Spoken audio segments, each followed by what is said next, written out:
Todo mundo já ouviu uma receita de um chá, um suco, de folhas ou de alguma coisa do tipo que deveria tomar ou comer para poder melhorar de uma condição de saúde X ou Y. Algumas vezes é só pelo consolo, tipo toma um chazinho com mel e tal.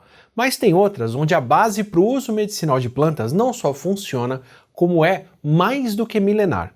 Nós consumimos analgésicos desde sempre, como a casca do salgueiro e plantas como a almeira, que tem salicina.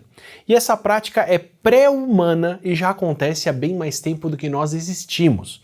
Tem várias espécies de animais, como chimpanzés e babuínos, que comem plantas específicas que não fazem parte da dieta regular delas quando estão com parasitas, por exemplo, e se livram dos parasitas com isso.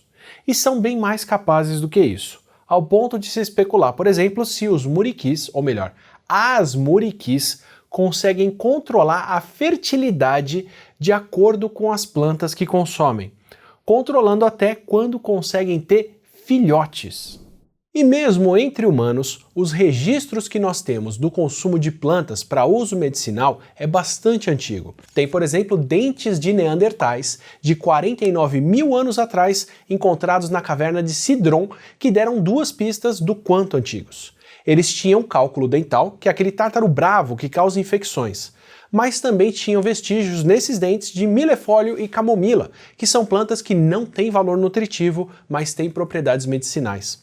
Nós temos vários registros de preparações à base de plantas e tratamentos e condições que podem ser tratadas, como tabuletas de argila da Suméria de 5 mil anos atrás, com receitas baseadas em mais de 250 plantas. Não faltam papiros com receitas do tipo e até a Bíblia tem plantas medicinais como o figo e o nardo.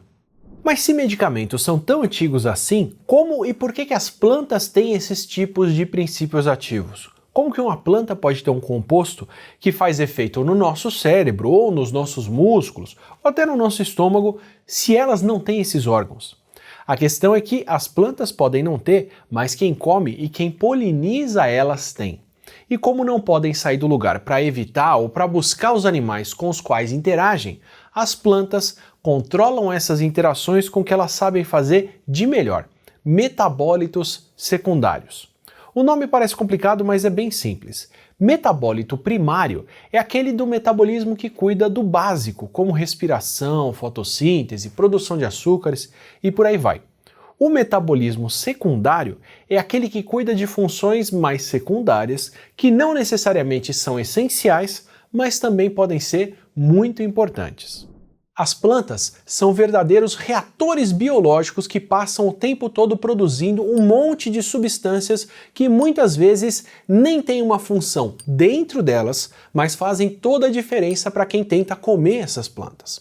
Os flavonoides, por exemplo, são as moléculas que dão as cores nas frutas e nas flores para atrair polinizadores e dispersores de sementes e podem ter cheiros e sabores bem interessantes. Já os alcaloides, como a nicotina, a cafeína, a cocaína, a morfina e outros, podem imitar as moléculas e os hormônios que nós produzimos e se intrometer no meio da nossa sinalização do corpo. As plantas acumulam essas moléculas nas folhas, nas sementes e em outras partes que são delicadas e podem ter o efeito reverso dos flavonoides, ou seja, vão repelir quem se meter a besta de comer aquela parte da planta, envenenando os animais, por exemplo. Quando essas plantas não têm microbicidas e outros compostos como o alho e a cebola têm, que são úteis para elas e são úteis para nós. O ponto é que o que é veneno em algumas condições e para alguns bichos pode ser um medicamento na condição e na dose certa. Um veneno desses que faz mal para os seus parasitas, mas não para você, é um tratamento. E é esse princípio de buscar, conhecer e isolar moléculas que as plantas fazem, que nós podemos usar, que muitos dos medicamentos modernos têm. Mas antes de continuar, eu tenho um recado aqui sobre o convite que eu recebi. Esse vídeo aqui tem o apoio do Buscopan, que, olha só, também conta com um princípio ativo que nós descobrimos nas plantas. O princípio ativo do Buscopan é a escopolamina, que é um alcaloide descoberto em plantas como a escopólia, da família das batatas, e hoje em dia é extraído da duboísia ou corticeira, e tem o efeito de reduzir as contrações e os espasmos de músculos como o intestino e o útero, ou seja, alivia cólicas e dores na barriga. Agora, voltando aos metabólitos. Quando a gente faz chás, pós, extratos e outros preparos, nós estamos justamente tentando extrair essas moléculas que as plantas podem acumular para poder usar os seus princípios ativos justamente nas situações onde podem ter o melhor efeito que nós queremos. E foi lá no começo do século XIX que nós aprendemos as duas formas de concentrar e manipular esses princípios ativos, extraindo diretamente das plantas ou sintetizando uma molécula parecida ou igual em laboratório, como se faz com a salicina cristalizada de plantas como o salgueiro, que depois foi substituída pelo ácido acetil salicílico, que ainda é um dos medicamentos mais vendidos no mundo. Da casca da cinchona, que era usada para tratar malária, se extraiu o quinino. Essa casca já devia ser usada pelos Quechua aqui na América do Sul para tratar cãibras e outras dores. Mas a casca da cinchona foi especialmente eficaz para tratar a malária das pessoas. É de lá que foi tirado o quinino, que foi um composto tão importante para o combate da malária no começo do século XX, que acabou sendo adicionado na água com gás, fazendo a água tônica que ainda se toma hoje em dia. Na verdade, o quinino foi tão usado que nós acabamos selecionando parasitas da malária que são completamente resistentes a ele, por isso que não é mais usado para o tratamento dessa doença, só é usado na água tônica mesmo.